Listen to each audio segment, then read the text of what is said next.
Load up onions, it's brand new. Okay. Okay, should we record the opener? And there goes our engineer, folks. Goodbye. I can still see him. Oh, there he goes. I think we're alone now. Okay, I don't want to follow that to its logical conclusion. Okay, ladies and gentlemen, we're here, 3-Point Landing. We're going to talk about The Rise of Skywalker. Now, we know that not everyone has seen this movie yet, to the point that our sound engineer has literally left the booth, leaving us in charge. So now you're stuck with us, spoilers and all. You have been warned. Yeah. Hi, Matthew. This is Misha. Okay, Welcome to 3-Point Landing. Yeah, that's the name of the show.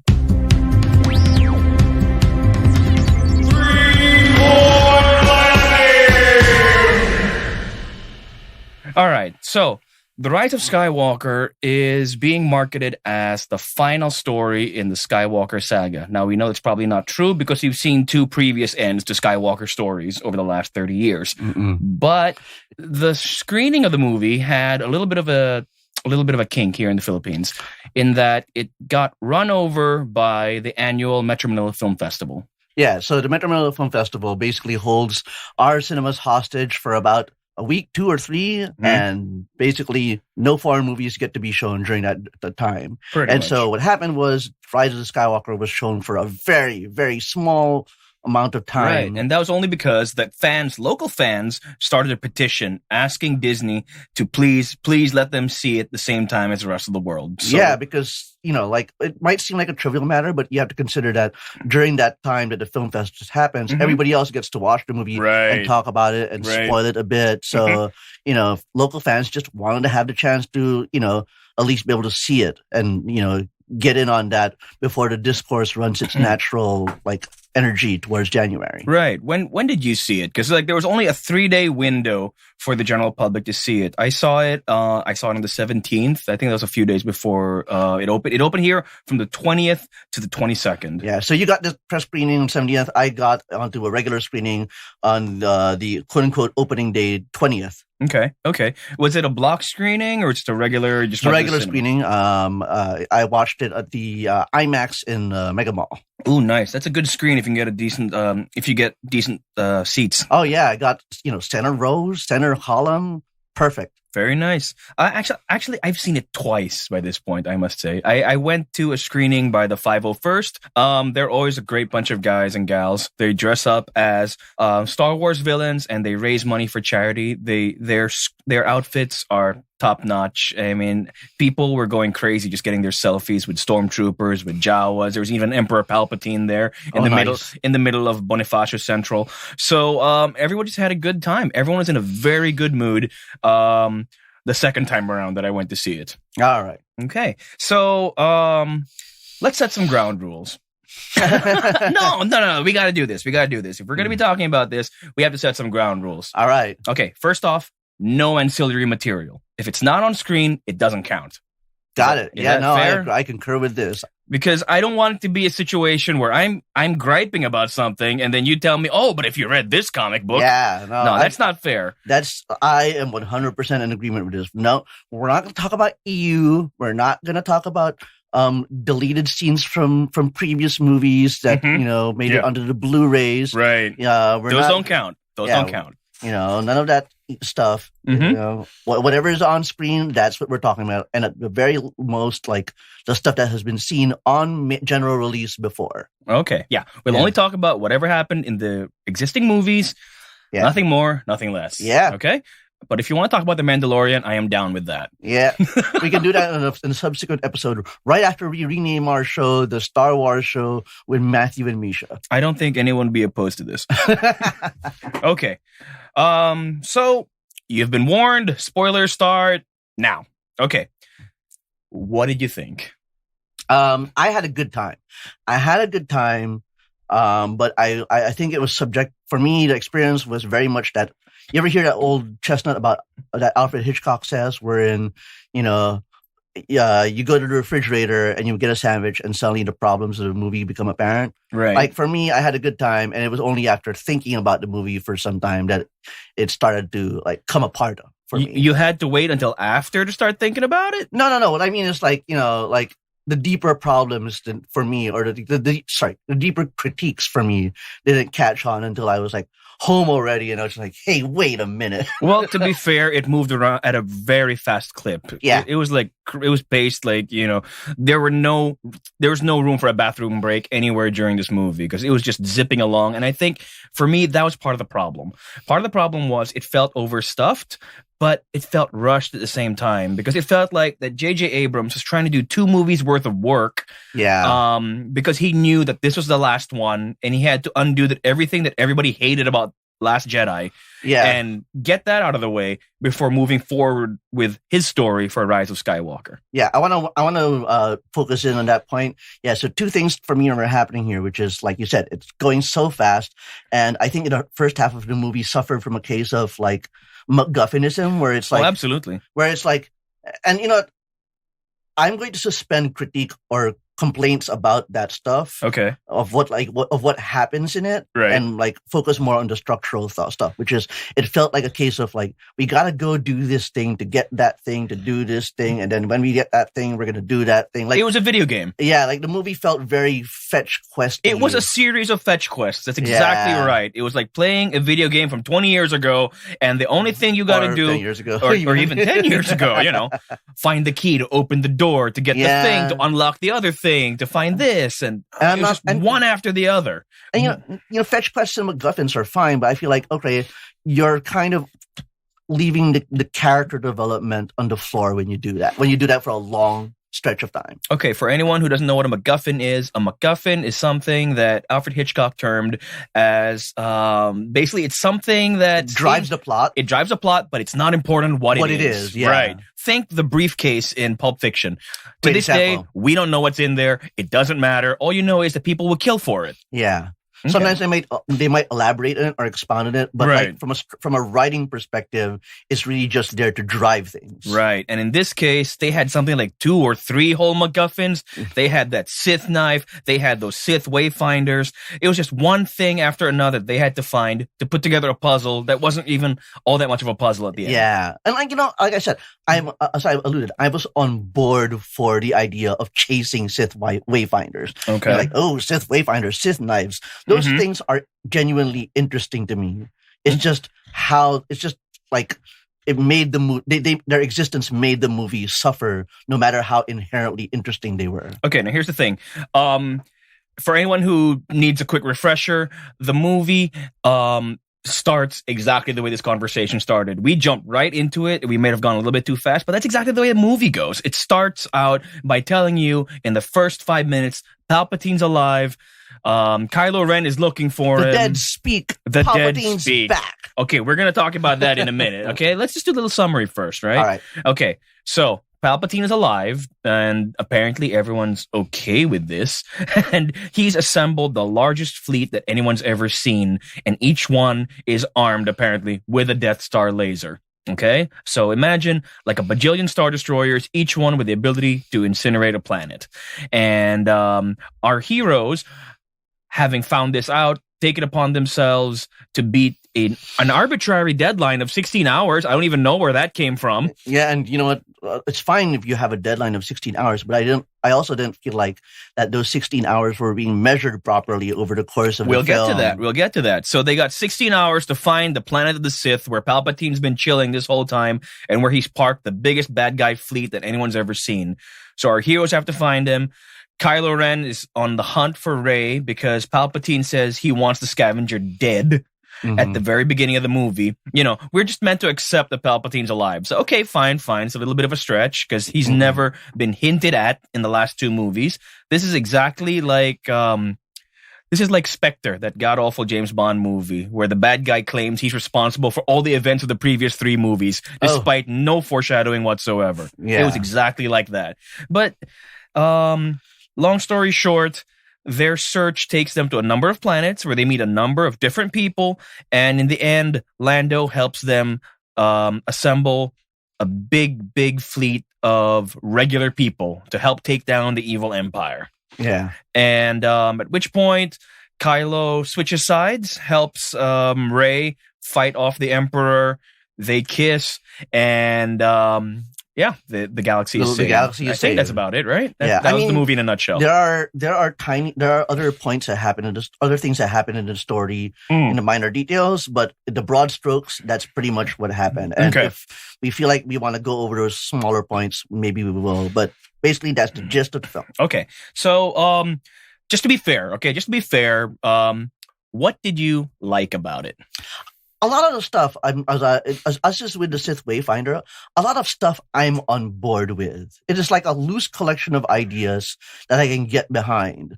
So, like, you tell me, the Sith Wayfinder, cool. Chewie's gonna maybe die or not. Like, why not do that? Okay, The different planets we meet, like this planet that's where Zori Bliss, love interest / criminal contact for Poe Dameron. Like there, I'm on board with all that. Leia is now suddenly a Jedi, even though she has never been seen as a Jedi before. You know what? Oh yeah, I forgot about that. I'm okay with it. I'm really okay with it. Here's the problem. With the things that you listed out, they all sound cool individually. Exactly. It's cool. Right. The fact that I can enjoy them individually and yet ultimately come away unsatisfied is the damning part of the film. That's what it felt like. It felt like J.J. Abrams had a checklist of cool things he wanted to see in a Star Wars movie, and he just threw them all in there because he knew that this would be the last one. He's not going to have another chance. So let's just get it all out of the way right now so that nobody can complain that we didn't throw in some cool stuff. Yeah. Okay. For me, I liked, again, same as you, I guess. I liked those individual things, but the way that they were put together, the way they were brought together, it's not as damning as Game of Thrones. Okay. The final season of Game of Thrones, that felt like they had a checklist, but not of cool things. They had a checklist of things that they needed to do before the story ended. Yeah. This one felt like it had a checklist of things that they felt they owed people after the last movie. I would say, to parse that, I love the fact that you're comparing and contrasting it to Game of Thrones. I would say Game of Thrones had a list of homework. Right. And they were like, all right, I'm just going to meet the bare minimum that a teacher asked me to do, and then submit that. What Rise of the Skywalker had was a wish list, an Amazon wish list. Absolutely, that's what it was. And they're both similarly flawed, but for very different reasons. And it was crazy. They had literally every cool thing you ever wanted to see in a Star Wars movie. Wedge Antilles shows up for some freaking reason. Luke is a ghost who contradicts what he said last time because now he treasures his family lightsaber. Yeah, he presents a more palatable correction to his existence in Last Jedi. Right. And that is like one of my biggest problems with this movie. It felt like he was working half the time. He wasn't trying to tell the good story. He was just trying to retcon what happened in the last movie. Yeah. And I actually made a list. I'm going to read you my list. Great. You know what? And the thing is, I know that some people differ with me on this situation, but I fucking love Last Jedi. I'm not going to go into it too much, but I really love that movie from a craft perspective. I know that a lot of it hinged on unfulfilled answers and all that stuff. Right. But the point is that in the moment of it, I really, really enjoyed that movie. So to have it be contradicted, I can accept that. To have parts of it retconned, I can accept that. To have it, I don't know. To have it completely rejected. There you go. No. No. Okay. For me, Last Jedi, I enjoyed it for what it was. I respected it for trying to do something new. I enjoyed it for turning expectations on their head. And I really genuinely wanted to see whether Rian Johnson was going to stick the landing because I wanted to see where it went from there. What this movie did, or what it does, essentially, it feels like a regression. Yeah. Whatever progress the last one made, whether or not you agree with it, this movie spends most of its time trying to tell you that the last movie doesn't count, or it doesn't matter somehow. It's ultimately a Craven maneuver, is what it is. It's like Disney or Lucasfilm or Rian Johnson set this thing in motion in Last Jedi, and then they got cold feet. Yeah, don't get me wrong. I mean, Force Awakens was basically blow by blow, a retelling of A New Hope. But that was important because what they had to do with bringing a new kind of Star Wars movie to the fore was they wanted to show people, one, they knew what you loved about it previously, and two, this isn't going to be the prequels. So Force Awakens had to be that way. That's why the first teaser trailer, they show Han Solo's face. Yeah. Because they wanted you to know that they knew what they were doing. And with the second one, okay, now that the characters, the situations are established, now we're going to break away. Now we're going to do new things. Now we're going to show you things that you've never seen before. You might not like everything that happens here. You might not agree with everything that happens here. But the point is, old stuff, we're done. Right. And let's not, I mean, doing a little bit of research, there were people back in the 80s, the reviews were not entirely kind to The Empire Strikes Back. Yeah. Okay. They took issue with the fact that Leia wasn't ending up with Luke. They took issue with quote unquote endless Dagobah scenes. They took issue with how in the world could Vader be his father. And they took issue with everything because even back then they were already passionate about it. Yeah. But when Return of the Jedi came along, it came across as a genuine conclusion, a legitimate extension of what the first two movies set up. This movie, The Rise of Skywalker, it feels like this is two movies that J.J. Abrams would have made after The Force Awakens. Yeah. Right? He essentially, you could skip straight ahead from Force Awakens and then you watch The Rise of Skywalker without feeling that you missed anything. Yeah, and it just came across as the people who run Star Wars showing that they can be bossed around. Kind of, sort of, yeah, definitely. Yeah, and that's really not a good place for any piece of pop culture to be in, regardless of whether it's a pop culture you like or dislike. Right. And now there are some people who are making the accusation that Disney had no overall blueprint for where to take these films. But I find that hard to believe. What I'm more inclined to believe on a personal level is that they had a plan. People didn't like where it was going. We need a new plan. Yeah. Right? You know what? I wish I had some examples for this, but like I could tell you that this happens in the video game industry a lot. They soft pedal a lot of stuff that, because the video game industry is unlike the movie industry. They can show you a lot of stuff. They can be all like, here's the demo, here's the prototype, here's right, and they can change it all the way. And so we tend to see a lot of video game. We can see 10 hours of video game, and nobody will feel like they won't play the 60-hour video game because they saw 10 hours of it. Right. So because of that, there's a lot of like feedback that happens, and some video games tend to undo the things they do because of the whole like reception to like feedback and criticism. Okay. So I told you I had a list. So here's my list. I'm here. Okay. First, I'm going to give you the stuff that I liked. Okay. I liked the bickering, the rapport, and the humor between the three heroes. I genuinely enjoyed that. I'm wondering why I didn't see that developed over two movies.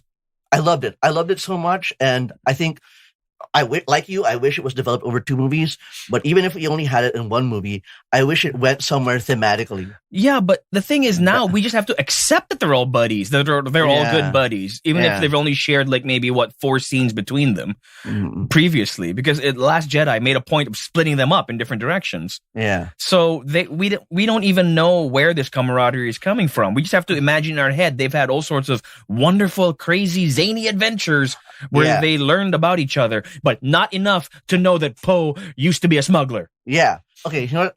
Armchair screenwriter. Go for it. Thing is, what I would have accepted this bickering dynamic and sort of camaraderie if the idea was to show, all right, here they are now operating together as a smooth, dysfunctional, bickering, but ultimately loving unit, and then tear them apart in the second half of the movie and then bring them back together. They didn't do that because this movie does not have that many character arcs. And this movie doesn't have time because it has so many things going on. Yeah. Okay. But I agree with you. I love that stuff to the point where I'm like, man, just let Finn and Poe fuck already. Honestly, there is a dedicated segment that would absolutely watch that. This is controversial, I think, but like to me, those two maybe see, people have been making these jokes since the second movie, but in this movie, since I'm like, the first movie, yeah, I'm like, these guys should fuck, and also, who are these beards? No, really, that is exactly that's what Zori and Jana came off of. They came off as beards. They were introduced just so they could tell the world, look, Poe and Finn, they're totally not gay. They're hanging out with women now. Yeah, look, don't mind me and don't mind me and my my beautiful wool cat suit that exists to affirm Finn's heterosexuality. Or don't mistake Finn and Poe's, effortless chemistry for anything else than just camaraderie. Yeah. Okay, so I like the banter. Great stuff. I loved, I absolutely loved. I'm a little bit iffy on General Leia's scenes because they are so clearly outtakes, because she gives one-word answers to entire monologues, essentially. People have to act their asses off around her just to make it look like that she's part of the scene. If you notice, she's not really answering or talking to anybody throughout this thing. Everybody's talking around her, at her, or after her, to the point that when she does her supreme sacrifice thing, Maz Kanata has to explain to everybody what's going on because Carrie Fisher wasn't around to shoot it. Or Carrie Fisher's acting could not communicate intent that was not there. Exactly. They just copy-pasted her, and it really showed. Now, there was respect. I'll give you that. There was respect on the part of Abrams. Absolutely. It was not distasteful. Yes. It was not disrespectful. It was just awkward as all hell. Yeah. Because you could tell that she was not there and she wasn't reacting to anything that was happening around her, that she was reacting to other things, and that they had to rewrite everything around her, around what they had, what little footage they had. But when Chewie gave out his cry of grief, it really, really hit me, because that, this is the death of a friend. And that emotion for me was the only real pathos in the entire movie, honestly. And the last time that I saw something similar was also with Chewie. Do you remember in The Empire Strikes Back when the Hoth base doors close and they say that they can't leave them open anymore for Han and Luke? We gotta close the doors.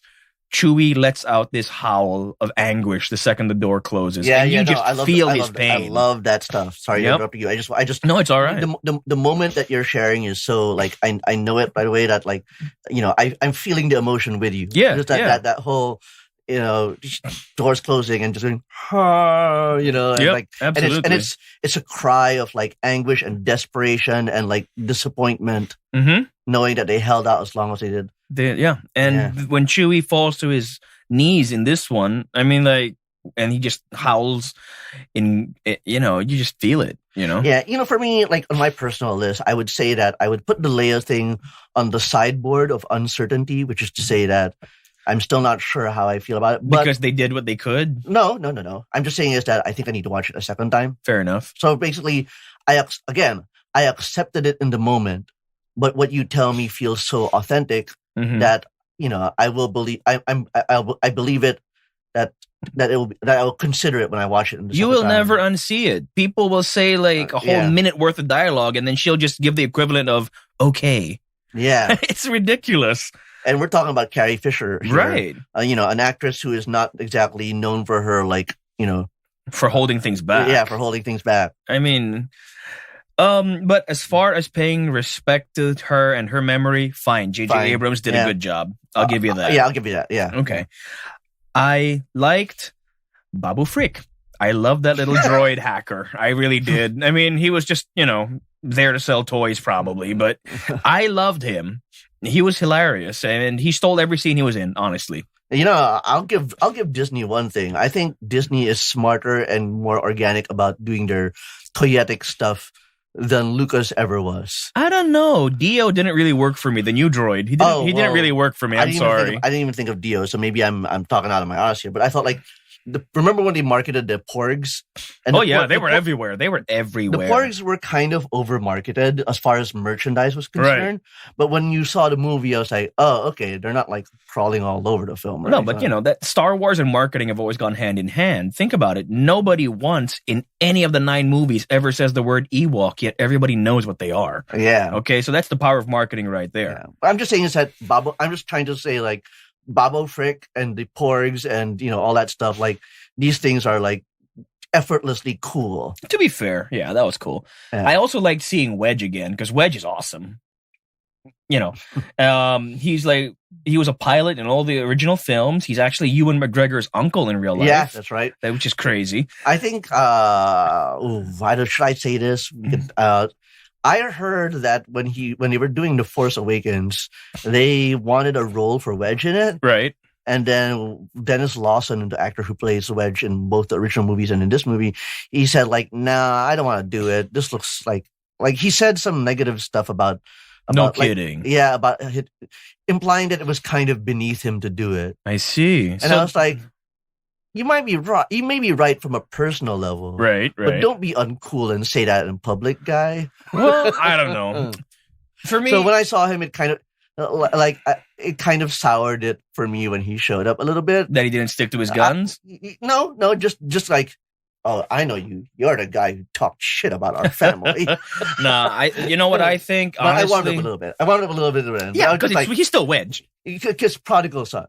Fair enough. Like, you said some shit about Star Wars, but hey, you're here. That's what matters. Okay, fine. You know what I think happened? I think they did the same thing they did to Harrison Ford. They just backed up a truck full of money to his house so he couldn't say no. That's what they did. I'm sure it's a lot less money than it took to get Harrison Ford back, but, Okay, so that's the good stuff. And now let's talk about what we don't like. Or is there something you want to add to this list? I would say, Oh, wait, I got one. Something I liked.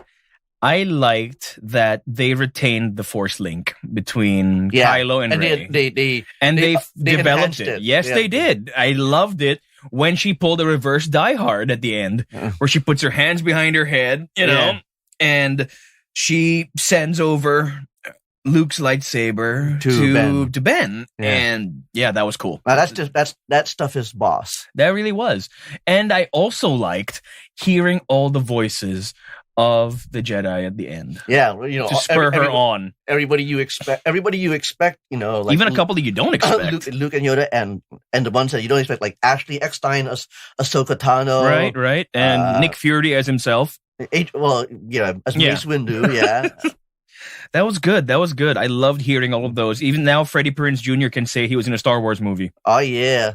But you know what would have been cooler? If they actually showed them as ghosts. That would have been awesome. Yeah, it'd be like family reunion, am I right? It kind of would have been, and it would have given Palpatine something to be scared of. Yeah. Because, I don't know, the way he went out this time, I'm like, when is he ever going to learn to stop firing his lightning once somebody deflects it back at him? Like, seriously, how many times? When Mace Windu was doing it to him, that's what turned him into a prune, because he wouldn't stop shooting his lightning back at himself. Mm-mm. When Vader picked him up, he was still shooting himself. In this movie, she's blocking it with 2 lightsabers. He's barbecuing himself happily. Why? Yeah. You got nothing. I got nothing. You're absolutely right. But again, if you're just, along for the ride, you don't stop to think about such things, I guess. Yeah. Because it's a cool visual. I'll give you that. I mean, it's just nothing that we haven't seen before. Yeah. By this point. And that's what this movie is made up of.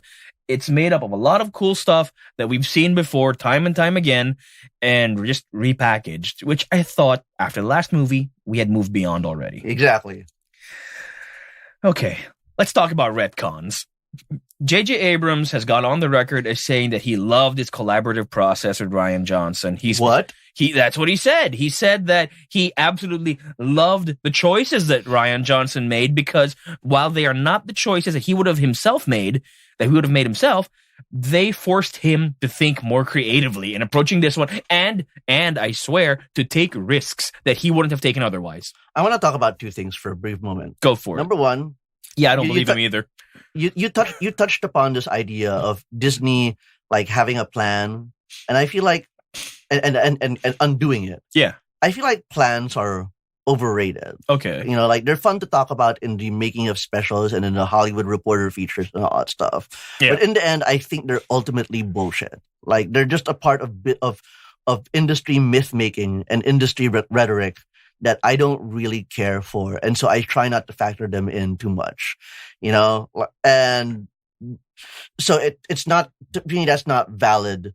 That's not valid for people who love or hate this movie to defend it or argue it on those terms. On the other hand, that whole bit about collaborating with Rian Johnson, I think that's him saying that it was great to work with him. I think that's only possible. I can only accept him saying that if Rian Johnson was just the super most gracious, wonderful person in the world who just doesn't push his ideas on anybody. Maybe, but I don't know. The guy did Looper. The guy did Looper, which is awesome. No, yeah, I'm not saying Rian Johnson's ideas aren't great. I'm saying he's working for the company, so he has to say these things. I'm not even going to presuppose that. I'm just going to say to JJ. Let's assume that this collaboration looks sincere from JJ's perspective, but from Rian Johnson's perspective, he's like, "Yeah, JJ, do whatever you want." I don't doubt that, because this movie. That's it. That's like he maybe either he argued with JJ then gave up, or he didn't argue at all because he knew that things are beyond his control. And the PR guys told them that you'll have to be smiling throughout this. Yeah, and and that's I don't doubt it, because I don't think I don't think that makes anyone look bad necessarily. Because let's touch on that for a little bit, because I don't think that Disney, from their point of view, they wanted any more bad press, because there's been so much said about how producer Kathleen Kennedy has been running Lucasfilm since Disney bought it off of George Lucas. And things have been centering around how they can't seem to hold on to directors. Yeah. Okay? Because Gareth Edwards, who did Rogue One, he was tapped to do more movies supposedly, right? Right. And let's not forget for Rogue One, in Rogue One's case, they had to do massive reshoots for that film to save it or to repurpose it into the form that we recognize it as now. Yeah, so basically Gareth Edwards did the reshoots, and then I think they got even the director. Well, I think one of the writers became the supervising director for the reshoots. Yeah, that's what I heard. Because it was either Simon Kinberg or Gary Whitta. I forget which one. Right, but you can still see a lot of what was originally intended for Rogue One in the early trailers, because there's so much footage that doesn't even appear in the final film. And that happens all the time in movies. It does. But the extent of the material was so glaring. Especially since it looked finished already. Yeah, it's so difficult to not notice. It wasn't like, oh, here's a shot of a spaceship going to a planet, and then in the movie it was a different colored planet. Right, but this is specific stuff. This is like there's a whole scene where they're running across the beach and they're carrying the Death Star plans. Yeah, and the water is splashing around their heels, and the stormtroopers are chasing them. Right, but no such thing ever happened. It's a very specific, iconically distinctive shot, right, that doesn't exist in the film. No, it doesn't, because the Death Star plans never made it outdoors. Yeah, and then there are lines about how I'm a rebel, I rebel. Right? I remember that. A little cheesy, but you know what? In this day and age of ham-fisted blockbusters, dude, it's passable. It's passable. I will take I rebel over every single utterance of the word hope in the last two movies. Yeah. In the last two Star Wars movies. Because if I hear the word hope one more time, I'm going to strangle somebody. Okay. So this movie goes out of its way to retcon a lot of things from The Last Jedi. Not the least of which is Rose. Rose. Oh, God. They did Rose wrong. Okay. Absolutely. She was in it for what? Somebody did the math online. She's in it for less than a minute total. Yeah, maybe a little more. Or a minute, 15 seconds. She has a minute worth of lines, I believe. But she's there for 5 minutes. And by 5 minutes, we mean not important scenes. She's just there. She's set dressing. There's a tracking shot of them running across the deck of a spaceship as they march along to take out the satellites or whatever, and like they're on the horses and stuff. And so you see Rose space horses. Rose like carrying a gun, running around, and she's got her gonna fuck some Imperials up face, which is great. Yep. But she doesn't have any important role in the movie. Not at all. Not at all. And you know, to some people, as many people as those of us living with us here in the year 2019, after 2 years worth of Last Jedi discourse, know very well Rose Tico / Kelly Marie Tran are polarizing characters / actors. A lot of people didn't like her. Yeah. Both for the fact that she was female and that for the fact that she was female, Asian, and didn't suit their ideal body type. Yeah. That's what actually led the actress to deactivate her social accounts. Because people were just bullying the living daylights out of her online. Yeah. And now, the thing was, her subplot with Finn in the last movie was absolute garbage. Okay? Going to the Doctor Who casino reject planet was terrible. It did nothing to service the plot. It did nothing to develop anybody's characters. All it did was throw in a timely social message about how we shouldn't abuse the space horses and how rich people are bad.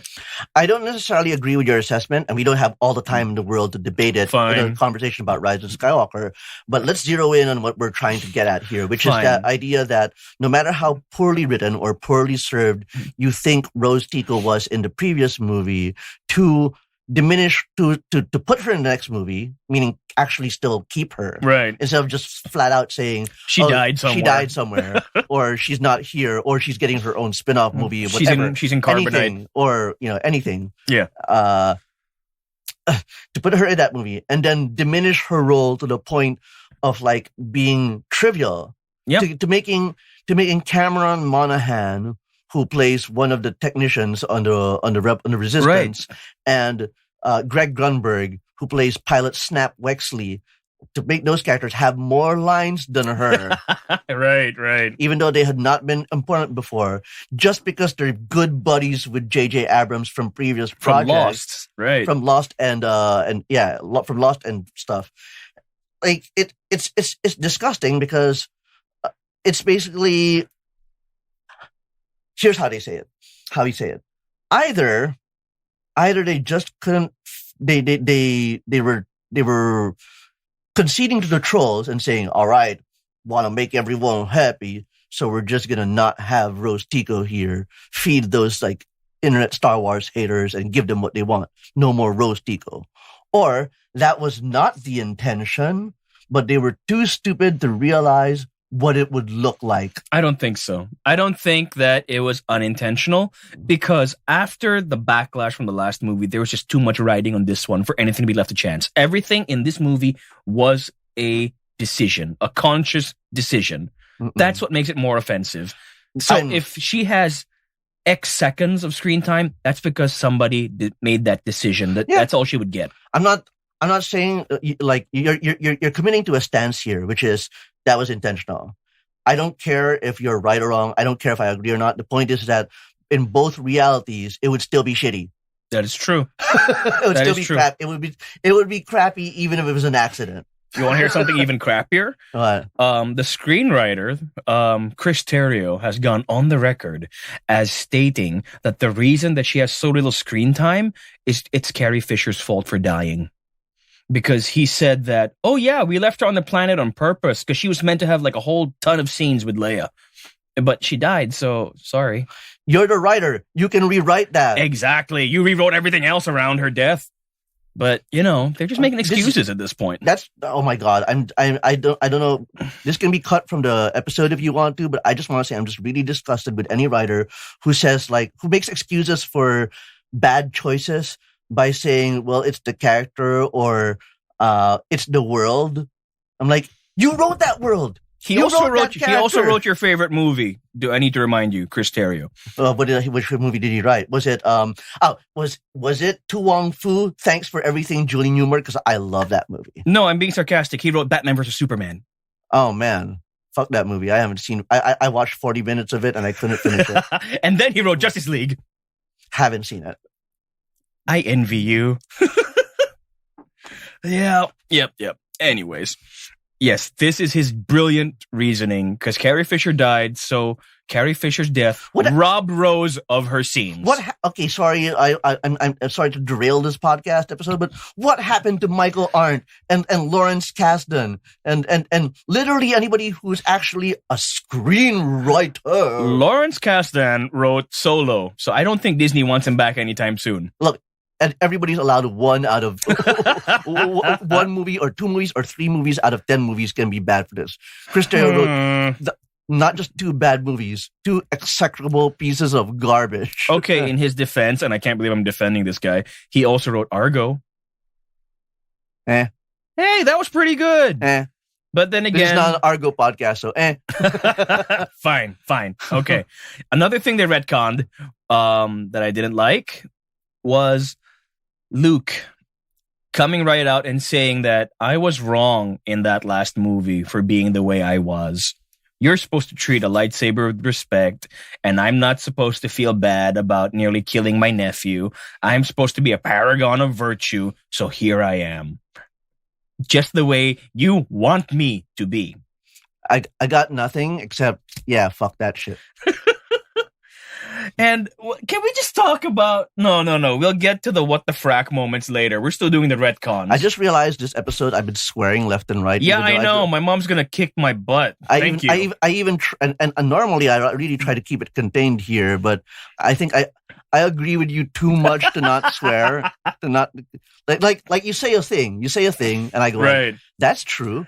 And then my response is, well, I have nothing to contribute to that, so I'll just use expletives to give support. Okay, just so everybody knows, Matthew saw this movie about a week ago, and I made it a point not to ask him whether or not he liked it. So all of his reactions to everything I'm saying is new. This is all unscripted. This is Matthew reacting the way Matthew wants to react. Yeah, well, I also made it a point to not really talk about the film publicly. Right. Because I just didn't feel like it was...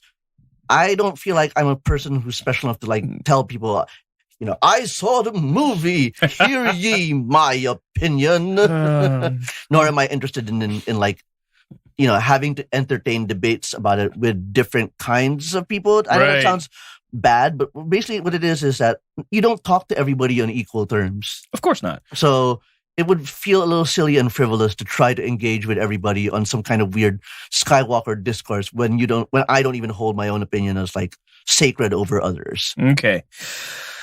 Okay. Next one. So Luke is your kind uncle again. He's not a bitter old man. But off screen, JJ is publicly thanking Rian Johnson for making him a bitter old man because he's selling the idea that for him, it's more powerful that our hero from our youth could go down a dark path and be big enough to admit that he was wrong. Okay, here's the thing. When I watched this movie, for a brief second, I was like, you know what? He's like, oh, that's not how you treat the weapon of a Jedi. And it's like... They're just making up for the fact that he threw it over his shoulder in the last one. No, look. The point is this. I was for a hot second willing to accept the idea that he went down a dark path and then he emerged from it saying, no, what's this? I'm willing to accept and embrace and rejoin that legacy. I'm okay with that. But then as I left the movie and thought about it later, I was like, yeah, but JJ, you didn't do the work to develop that. Exactly. He's just the way that JJ wants him to be. You can't just you can't just move the character to a place that you want him to be. Right. Without doing the development work to show how he got back there. Like I said, a lot of cool things in this movie. They just rushed them into place. Okay, and they expect us to accept it. This is what I want to get at. There is no character development work of any meaningful... Not at all. ...level. Here's one. Finn. Yeah. I think Finn is a very interesting character. In The Force Awakens, he only does things... he's actually incredibly cowardly. He claims he's cowardly in the sense that he goes I just want to not be involved in anything. Yep. But when push comes to shove... He does the right thing. Yeah, he's like, oh, why do I don't want to do it, but I'm going to do the thing. Right. And in the second movie, he's still on that path. He's just, his lot is thrown in with the resistance by virtue of proximity, not because he's committed to the cause. Right. And at the midway act, second half of the movie, he's like, no, man, I'm rebel scum, right? Like that's what right? He embraces it. And it completes some kind of journey for him. And I think, from there, an interesting story, if you're going to keep that character, he needs to have another character arc. Maybe something like, what, I said I was rebel scum, but, I'm getting tired of fighting. I'm getting tired of running. Where are you going with this? What I'm saying is that there's a character arc that you could develop with Finn there, but instead there was none. There was nothing. Nope. Nothing happens to him in this movie. Yeah, emotionally, intellectually, like nothing happens to him. It's the same with Poe. Oh yeah, Poe. Let's talk about Poe. This movie suffers from a preponderance of like obsessions with plot and MacGuffin and no character work. And characters are what make a fucking movie work. You're telling me that in the last no. Okay, let's talk about this from an in-universe perspective. You're telling me over the last 3 years of fighting the First Order, past 3 years of fighting bad guys and blowing up stuff all across the galaxy, it never once came up what Poe's background was, to the point that Finn is acting like he just met him 2 days ago. He's acting, how come you know how to hotwire a speeder? How come you know how to do light speed skipping? We have to talk about light speed skipping. And, it's like he doesn't know anything about this guy who's supposed to be his good buddy. And we're supposed to infer that they're good buddies because they got this whole bickering rapport going on. And even if you accept it, the bickering is fine, the ignorance is fine. It's the distrust. Which part? No, right. He's suspicious of him. Yeah. I can accept that in 3 years you don't learn everything about someone. Right. But why is it? Why make a big deal out of it now? Yeah. Okay. For example, in The Force Awakens, when Finn and Poe meet up, they are tight as fuck really quickly. Right. And I steal that TIE fighter. I love it. It's one of my favorite things about the movie. Yeah, that's what made them interesting. That's why they didn't kill off Oscar Isaac's character. Yeah, I mean, I'm not even talking about this from a gay bromance level. I'm saying, sometimes you meet someone in life and you form a friendship connection that transcends time, that transcends all that stuff. And they show that in The Force Awakens. And now you're telling me in The Rise of the Skywalker, they're like, hey, how come you can do that? You're kind of shady. Yep. And that's bad. That's the thing. Making him a less interesting Han Solo does nothing for him as a character. And just making a big deal out of it. Oh, he's a spice smuggler. We're like, so what? You're all rebels from different parts of the world. Your friend used to be a stormtrooper. In fact, Poe even calls that out, for crying out loud. So why is it a big deal that he used to be a spice smuggler? We're all in this together. We're all fighting the bad guys. Who cares where he learned how to, light speed skip? This is the Resistance. The Resistance contains multitudes. Misfits. Basically, they're all people from all over the galaxy who just joined together for a common cause. Who cares what his background was? I mean, if you're going to give him one, give him something that's interesting. Don't give him one that you just repurpose from another one because we need a new Han Solo. I'll do you one better. It's okay. You can give him whatever background you want. You can introduce any new qualities you want. Explore it. Don't just put it there on the table and watch it grow mold or something. I don't know. No, they just throw it in your face and they say, accept it. It's the last movie. We don't have time to do anything else with it. Take it as we go. All right, let's move on. I want to move on to here's another thing. How do we feel about Rey Palpatine? Okay.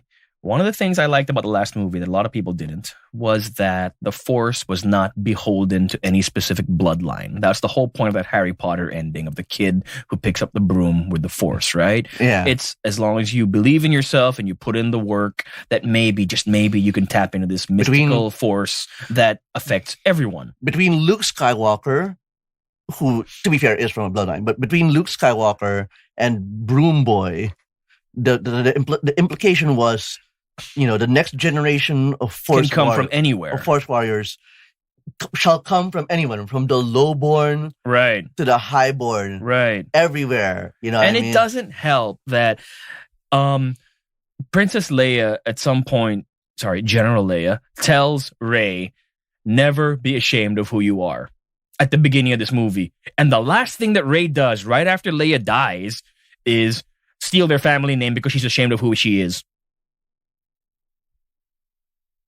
Oh, yeah. Sorry, guys, you can't hear the microphone pick up my dead eyes. But that's literally what happens. Yeah, no. The big lesson of this movie, which J.J. Abrams claims to be pushing the idea that heroes can come from anywhere, even if they have the last name of, Space Hitler.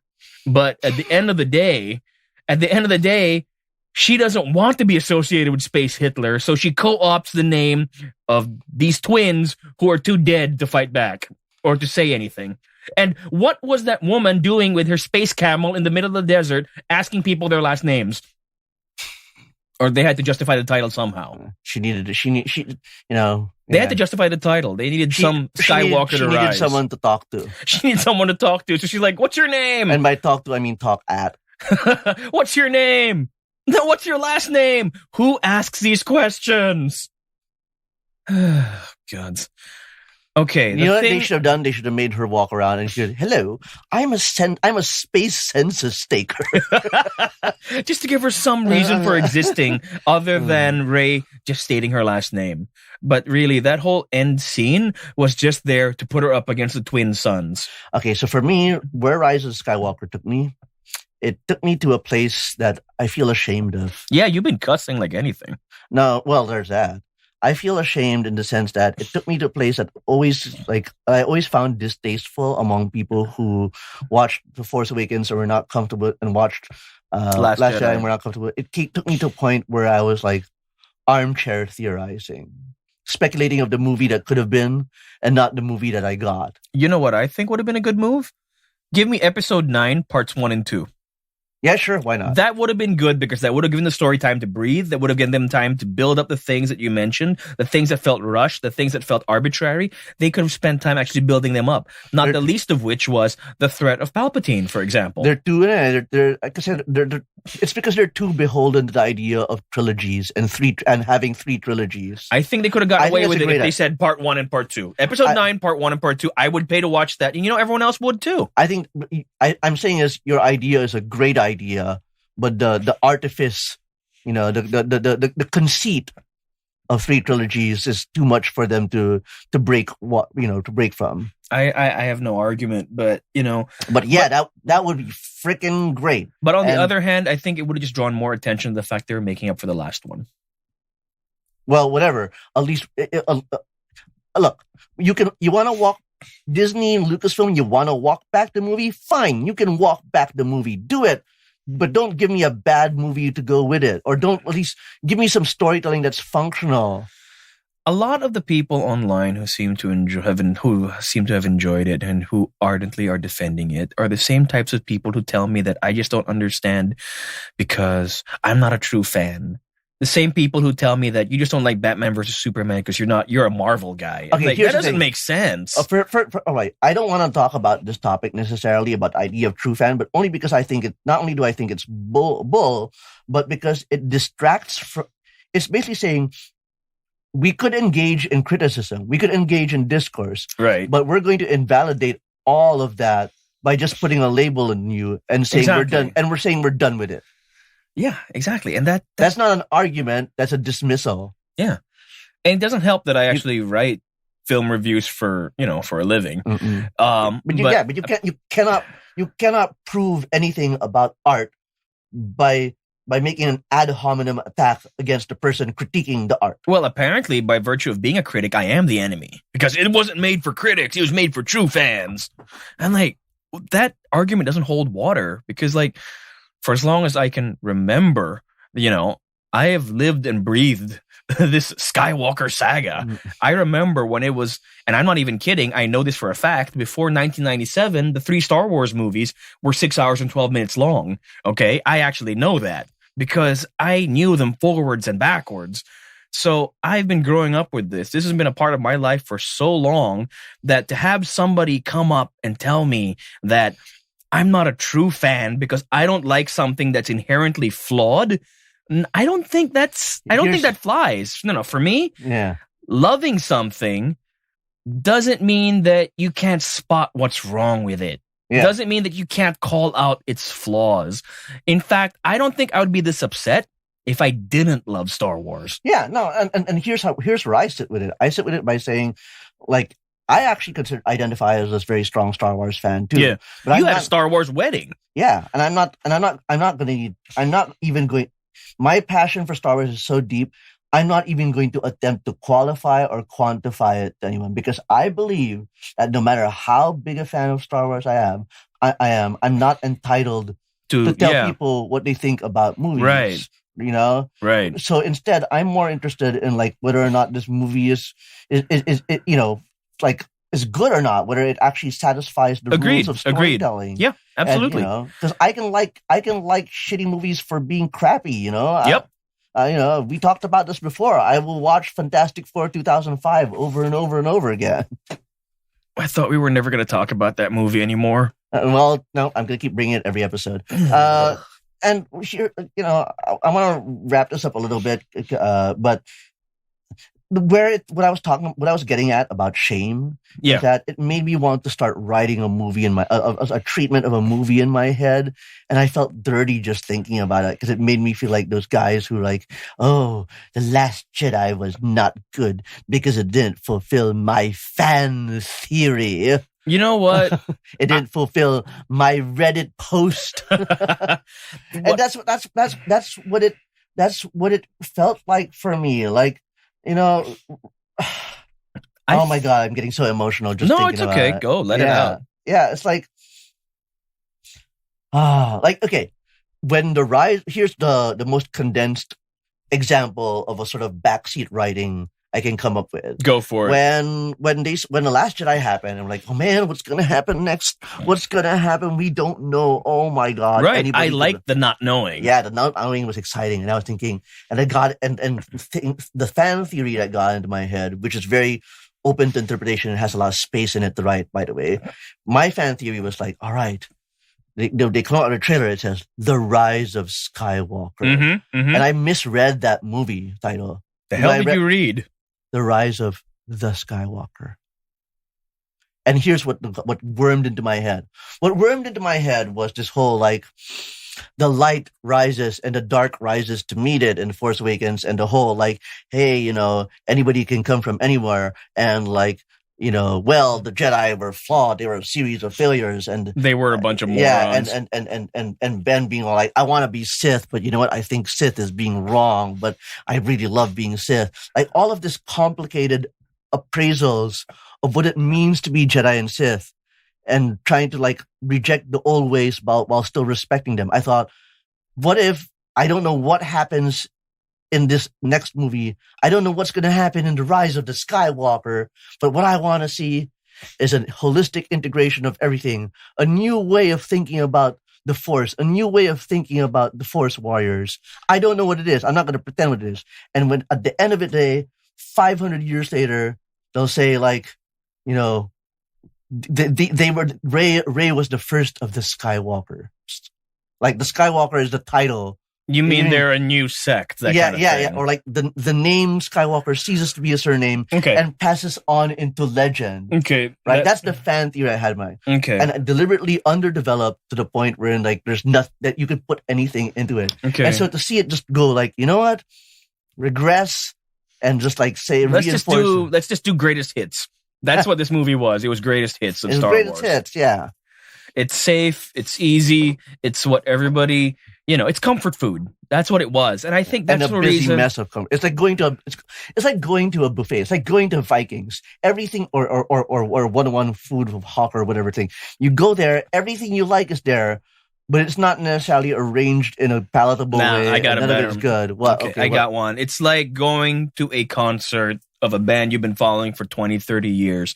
You don't want to hear the new album they're on tour for. You want to hear all the stuff that you grew up with. You want to hear all the old hits that you know all the words to. You don't care what they put out last week. You care about the stuff that you were listening to in the 5th grade. That's fair. I can roll with right? that. Yeah. So I guess that's where a lot of the love for this movie is coming from. It's safe. Okay? It's very safe. It shits on the last movie, but It presents you not with some challenging alternate view or some exciting new direction for the franchise.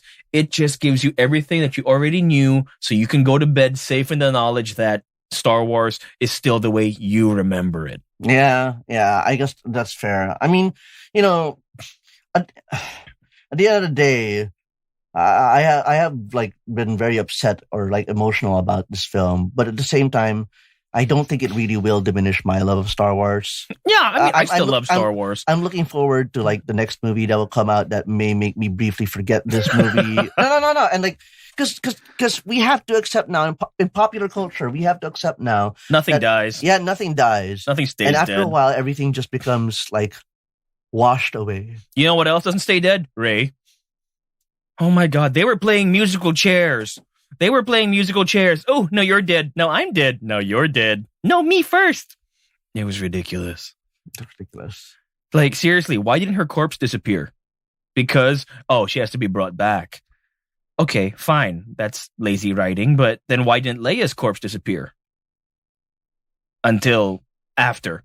I don't understand some of these decisions, other than they're just plot conveniences. I'm sorry. I know we were finished with the whole dissecting of the thing, but no. I can't let this go because I really do have an affection for this universe. I really do. And something you said earlier about them not representing time very well. Okay, the movie starts by giving them a 16-hour deadline before Palpatine can launch the biggest fleet in the galaxy, right? Mm-hmm. That's what the opening crawl refers to when it says, the dead speak. Because apparently Palpatine has been radio broadcasting his message to the galaxy that he's back, he's ready to just... I'm back, baby! I'll pretend I didn't hear that. That's Palpatine, Y'all just be grateful you can't see his face while he's doing that voice, because he really loves himself. Okay. I just think of him looking like Beetlejuice. Hey, Beetlejuice is awesome. You bite your tongue. Wait. Here's the thing. Okay, here's the thing. Palpatine's... I know that we said we would restrict this to everything that you see on screen. Your rule. Right. But I'll allow it. But now we have to go around that rule. Because if you want to know what the message is that's got the entire galaxy scared... Is this the one that showed in Fortnite? If you ever let me finish my sentences, I would have gotten to that. Yes. Jackass. But yes, you can only hear the so-called dead speak if you play Fortnite. Because that is where somebody in their infinite wisdom decided to broadcast the entirety of Palpatine's message during a special Star Wars themed event that took place in the game. Well, millions of people play Fortnite. I don't care. That's not the point. Yeah, but you shouldn't have to play Fortnite to enjoy a movie. That's what YouTube is for. Bloody hell. And also, okay, fine. So we got a 16-hour time limit. No explanation as to why. We just do. Okay, fine. So we have 16 hours. So in those 16 hours, they went to the place where the spy was at the beginning, the one who got his head chopped off with the Millennium Falcon. They got back to base to tell Leia what the spy told them. Then they went to Space Coachella, or was it Burning Man? They went to Space Burning Man, where they met Lando and they found the Sith dagger. Then they went to the hacker planet where they could not kill C-3PO, okay? Despite the fact that they were all emotional about it. And, 2 minutes later, they bring him back in exactly the same way that he said he could not be brought back. Sound effect of rolling my eyes. That was just so lazy. If they were going to kill 3PO, then kill 3PO. Don't just take it back 5 minutes later. And then same thing with Chewie. You're going to kill him, then kill him. But then if you killed him, we won't have that nice moment where he cries over Leia. So I'm a little bit torn over that, but it was really sloppy the way they handled it. Because just when you think that he's dead, they bring him back in the next scene. Oh, and also, they bring him back before Rey and Finn and Poe have a time to mourn for him. Right. Which is structurally inappropriate. They never even showed them mourning. No, what I'm saying is they're going like... what I'm saying is they go like, Chewie dies. Exactly. Then he's back. Dies, and then we see, he's alive. Right. Then we cut to the crew and they're like, oh man, it sucks that Chewie's dead. Yep. Well, what happened? We got to solve our problem. And so what it looks like their Chewie died, and then they're going to continue their quest, almost like ignoring that. Yeah, Chewie. Nothing happened. Yeah. It's like The Last Jedi. Nothing happened. Okay, so I could go on and on about all these things that you're... Wait, hold on. I'm not even done yet. So they're done with the hacker planet. Then they go to the ocean moon of Endor, not to be confused with the forest moon. Then they go to the rebel base. Then they swung around to get space horses for their final assault. They didn't even show that. I'm just assuming they went back and got space horses because there's no way they assumed from the beginning that they would need them. So they probably swung back to Endor at some point to pick up some space horses. And then they got to the Cis planet. All of that.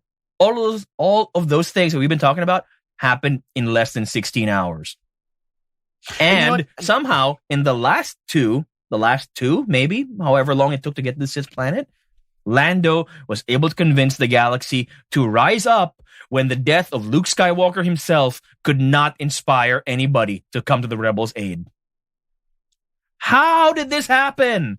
Here's the thing I feel like would have addressed the time. Everything... They didn't have to give a time limit. Yeah. That's the thing. Everything you say is true.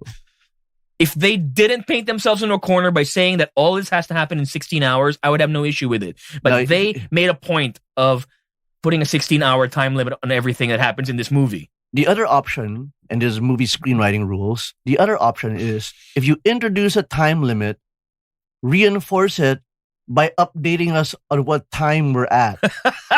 That's all you need to do. We will swallow. We will believe. Like show a ticking clock once in a while. We will believe the storytelling contrivances you're going to come up with on how quickly they can do things. But tell us how long it took to do it. Right. Or tell us how much time is passing every time things happen. And some of these things these events you described, they may have been happening concurrent with each other to allow for a 16-hour time limit. Right. Or not. But give us updates. Yeah, maybe. And another thing that Say 8 hours, 4 hours, 2 hours, 20 minutes. We got to do this now. Yeah. Just it's the easiest. There are better ways to write the story, that part of the story, but this is the easiest solution to the problem that you're talking about, which is to put pencil in a line about time every once in a while. Okay. Here's something else that I take great issue with. You asked me earlier what I think about Rey being a Palpatine, right? You asked me what I thought about Rey being a Palpatine, and for me, I didn't like that it undid the whole idea that great power or heroes can come from anywhere. Yeah. Because it undoes that by making her a highborn, right? Yeah. But another thing that I really didn't like was that Luke says something that really just ticked me off. He says that Leia knew the entire time. Now, if Leia quit her own personal training because she was scared that her offspring would turn to the dark side to the point that she gives up her lightsaber to Luke, which for some reason he takes with him on exile. If Leia was so scared of having a young one grow up to the dark side, why would she take it upon herself to train a freaking Palpatine? This is the sound of my eyes silently agreeing. I mean, seriously. I mean, they were just trying to make it, ooh, it's a twist that she's a Palpatine. Ooh, it's another twist that Leia knew the whole time. But it doesn't make sense. Look, in the same way that it doesn't make sense that how could Leia have been a Jedi the whole time? She doesn't have a lightsaber. Oh, she gave it to her brother. The things that you complain about, they tell me that there are story goals in this script. The checklist I mentioned.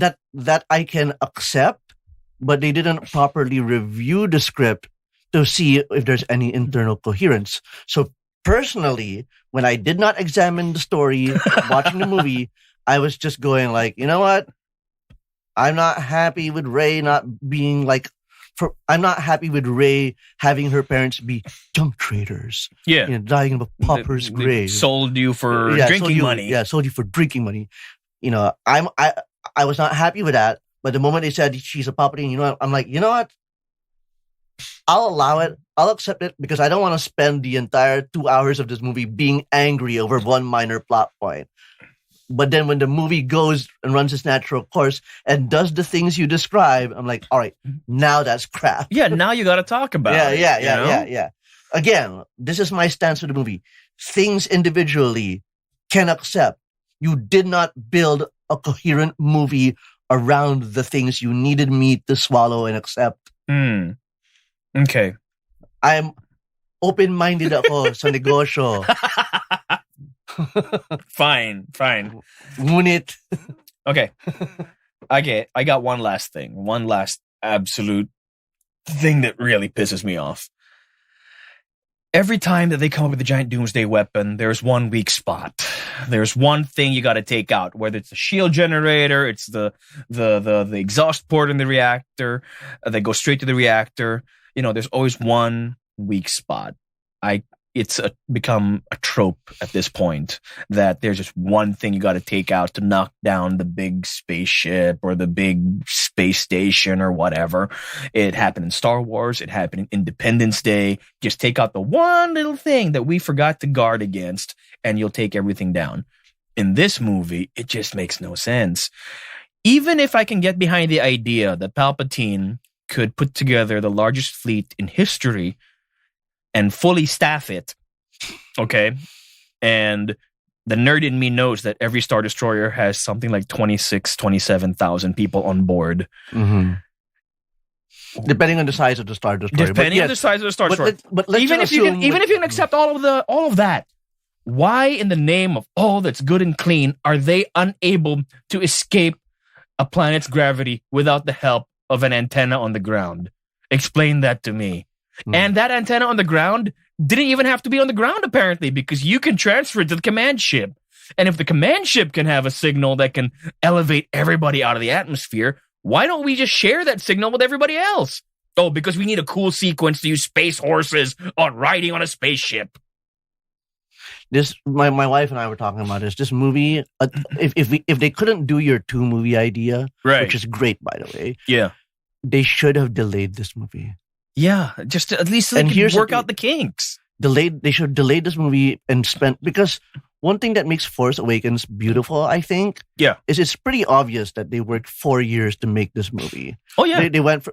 I have the making of books, not that it gives me any special insight or anything like that, but 4 years to a movie to work from George's ideas and their own ideas and all that stuff. Like the effort, the time shows. Force Awakens isn't the best written movie in the world, but there's a sense of care and consideration. You could tell that they loved what they were doing. You could tell that the people behind it were enjoying it and having the time of their lives. I was going to say, you could also tell that someone actually reviewed the script. You could tell, that somebody went over it with a fine-tooth comb. Right. No matter how elemental and simple the story is. And that's what this movie needed. It needed time to and the thing is, I was talking to my wife about this after the movie, which is that this is basically now like an example of how movies are trapped without not all the movies in the world that are being released into theaters are big blockbuster tentpole event movies. Right.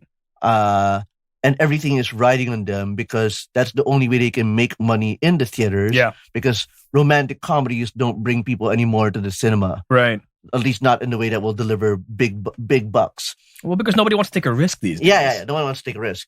So when you do that, when all these movies are those, they cannot afford to move. They cannot afford to be rearranged.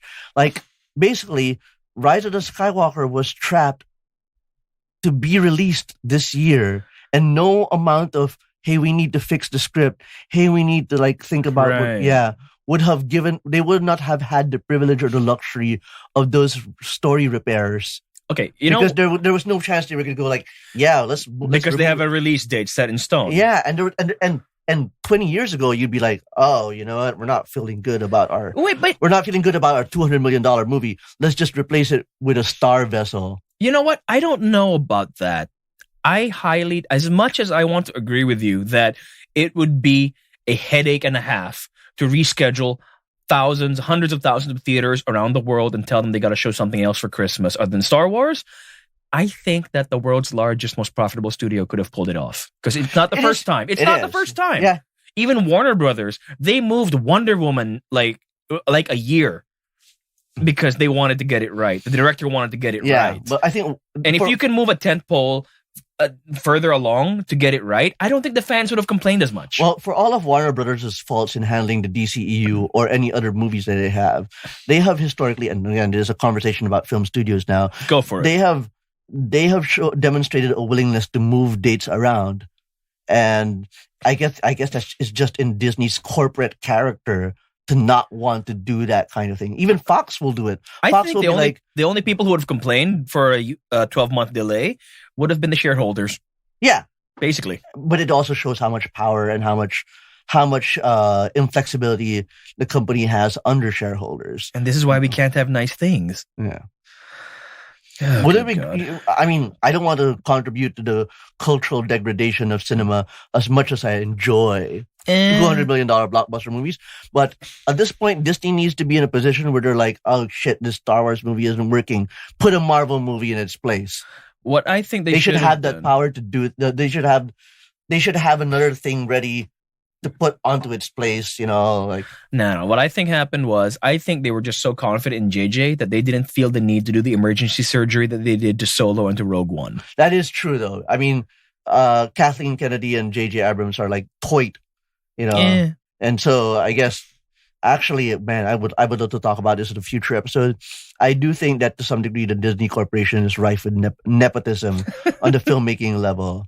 A lot of it yields great results, but the nepotism is still there. Anyway. Okay. Last thing. Things that the movie did not address. Knights of Ren. These are supposed to be... those guys were a waste. Because honestly, every time they showed up, they were still cool. Yeah, but what were they? But also they were empty. Like exactly. I love the idea that, Ben goes like, I'm gonna fight for light, and then the Knights of the Ren come over, right? And I'm like, oh crap, right? It's this old posse. Yeah, they're gonna beat up their old boss, but because we know nothing about them, it doesn't matter. Yeah, no emotional significance. He could have been surrounded by stormtroopers; it would have the same significance. Exactly, and it's a shame because I'm like, I am excited to be excited for this. I wanted to know who they were. Yeah, honestly, I don't need a backstory necessarily, or I don't need a whole chapter about them. Nope. Just give me something to care. Maybe you give one of those knights a face and make him say, "Hey, Kylo, you used to be cool, but now you have turned your back, and now I have to show you who's boss, and now I'm the guy in charge." See, here's the thing: and he would be a foil to Kylo. That would be interesting because it would give him something to play off of. Yeah. And Adam Driver, I cannot fault his performance in this movie. To be fair, he's incredible. He is incredible. That scene that I hate to talk over you again about. No, just do it. It's just when you bring up Adam Driver's acting, I am enwrapped because like when he's about to disappear, and you see his eyes take in all of Daisy Ridley up and down, like he's really talking to her and listening to her. Like, to me, I was like, give that man a freaking Screen Actors Guild Award or something. Because he is acting the holy crap out of this material. No, he was acting way, way above what I think this screenplay deserved. Daisy Ridley's great. She's great too. She's also great in this movie. Adam Driver's like taking it to a whole new level. In fact, if they just made the movie about these two people, which it probably should have been, it would have been much better, if you ask me, honestly. Yeah, excise those two characters, Poe and Finn, and give them their own spin-off. It's not the most ideal solution. Probably not. But hey, the worst thing you get is one great movie with these two characters and another okay movie with these other two great characters. It's a win-win situation. But oh my God. Seriously. What do you think about them kissing? Not Finn and Poe. I am behind the Reylo ship.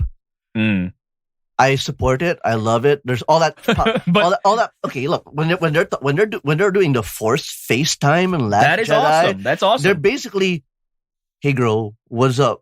Yep. They are this close to sexting, right? So I am behind the Reylo ship.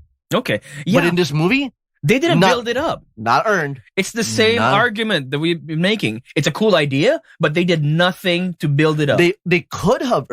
I think they had to. Out of all the mistakes they made, I feel like they showed that they could have been able to earn it because those scenes where they're doing the battles on the ancient Death Star and in the throne in Kylo's chamber where they're like in separate places. Right. That was awesome. That like they have shown palpable sexual tension all over the movie. They just didn't. You just gotta take that and start working with it, which they did not. But the thing is, yeah, exactly right. At the end of the last movie, which again they like to pretend doesn't exist, She metaphorically, literally, figuratively, whatever you want to say, she shuts the door on him. Yeah. But in this movie, it's business as usual. Yeah. They're still talking. It's not like, "Oi, I told you to back off. What the hell?" No, they're just talking. They're just carrying on as normal. You know what? Okay, again, another tangent. J.J. Abrams does not know how to do romances. No. He doesn't know how to do endings either. That is a widely talked about point, which is absolutely and 100% correct. But I believe, and I have whole Facebook conversations here and Telegram conversations about this, he is disinterested in the idea of doing romance. Then why include it at all? Exactly. Meaning, he would rather have characters be in a romance, but not actually develop them. So, for example, in Mission Impossible 3, the relationship with Ethan Hunt and his wife only exists as a MacGuffin plot. Right. In Star Trek, right, Spock is interested in Uhura and vice versa. Yep. And then in the next movie that he directs in the Star Trek franchise, they're together. Yep. They're like, he does not, it's not that he's, it's not that maybe he just doesn't know how to write that stuff. Go to school, go to writing school. You know, the thing is... I'm a little half joking about this because I actually think J.J. Abrams does do some good writing. He does. So look at that gaping hole of not doing romances at all and fix it. Okay, the thing about J.J., he loves to skip. He's amazing at coming up with concepts. He's fantastic at starting things. The pilot to Lost is still one of the best pilots you'll ever see in your life. Also, his sense of him and his people's sense of casting is amazing. Yep. Every time he casts a project, it's brilliant. I love his Star Trek reboot cast. What? I was about to say fuck. Well, that's all you've been saying. Yeah, that's all you've been saying this whole episode. I love it. I love the Star Trek cast so much. But again, he's fantastic at beginnings, at starting things. So the beginning of Lost, that first Star Trek reboot movie, love it to bits. But then you have everything that happened in Lost after season 3. But then you have Star Trek Into Darkness. How did Fringe do? Oh, that's actually pretty good. But he wasn't so hands-on like in the later years. Actually. Okay. That's why they were able to take it in completely different directions. I see. That is a great show. We'll talk about it at a different point. Great. But the thing about JJ is he's great at coming up with concepts, with ideas, with beginnings. That's why when he said that he was going to do only the first movie of this new trilogy, people said, yeah, that makes sense. Get it off on a good start and then hand it off to somebody else. And then they gave it to the guy who did Looper. And then what happened? Well, I guess we're never going to know, actually. We're never going to know where they were heading with anything that happened in The Last Jedi. Maybe he should have watched his old Felicity DVDs to get some help from himself. No, that's another example of a show that had a great start. It had a fantastic start, and then he took away the thing that everybody loved about her in the first place, which was her hair at the end of the first season, and nobody cared after that. I told you, he's great at beginnings, but at continuations, at endings, horrible. He will be the first one to admit that. There's also time travel at the end of Oh, shit, there is. I forgot about that. We should talk about 90s shows at some point. Oh man, that's a great idea. Holy crap. You know, yeah, we should do that. We should do that. Write that down. Okay. Wait, wrap this up. Okay. Rise of Skywalker, final thoughts. Oh, God. That's all I gotta say. Oh, that's heavy. For me, it's a missed opportunity, honestly. Yeah, you know, that's I think it is a civil way of putting it without understating its failure. The thing about the original Star Wars, whether you're talking about the original trilogy or even to some degree, I'm sure for succeeding generations, the prequels, is that it was something completely unlike anything that we'd ever seen. It was something that took all our favorite parts of the best fairy tales and it repackaged them into something shiny and new that just took us places we'd never been, showed us things we'd never seen, even if it was things that we all knew inherently from popular culture, from literature, and all those things. But it found a way to be refreshing and different.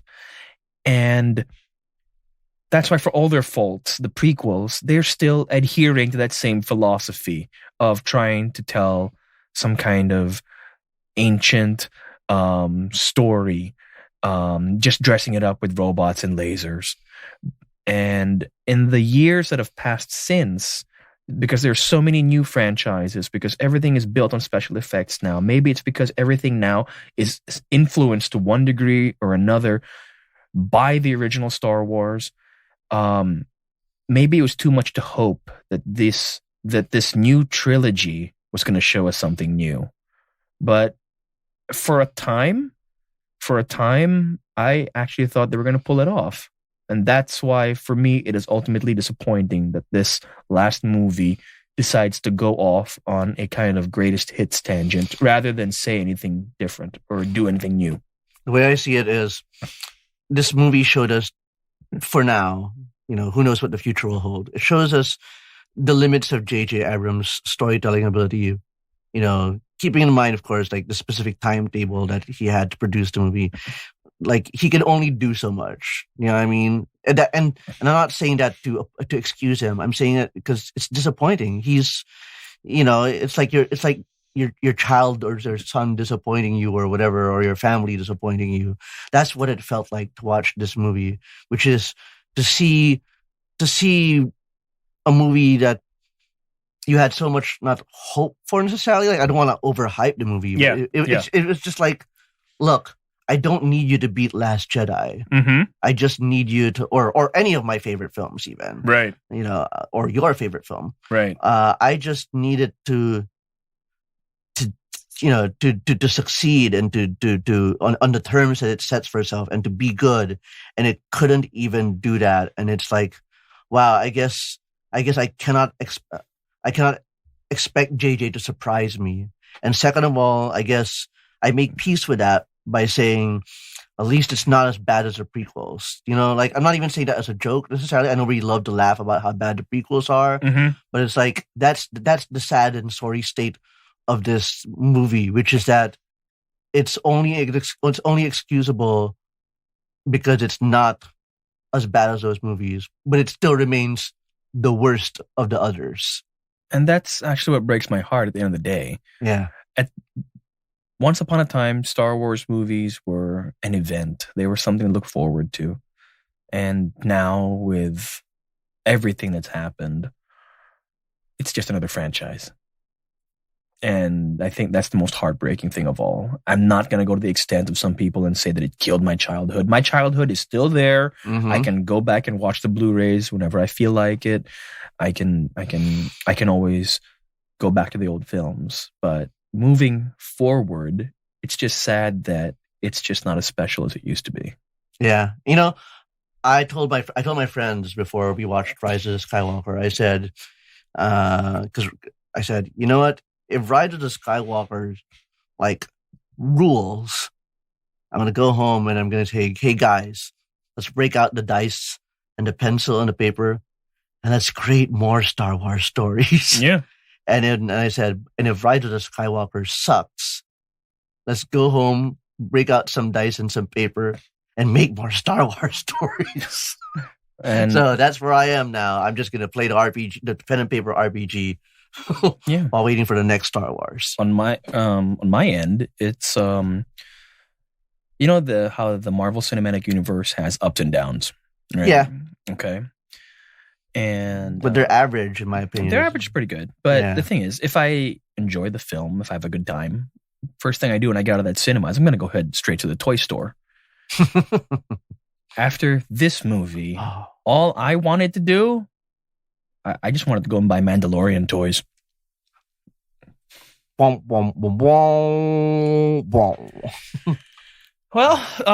thank you. On that dark note, that was our episode on Star Wars Episode 9, The Rise of Skywalker. Thank you and for listening. And this has been your massive spoiler cast.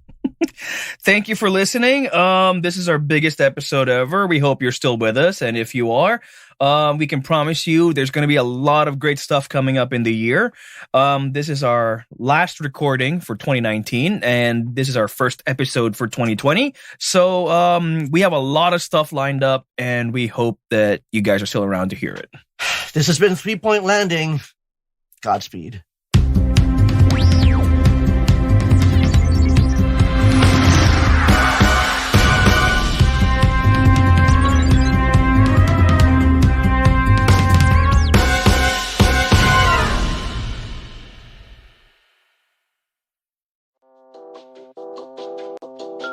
Three Point Landing is recorded at Big Baby Studios. Follow us on Facebook at 3 Point Landing PH.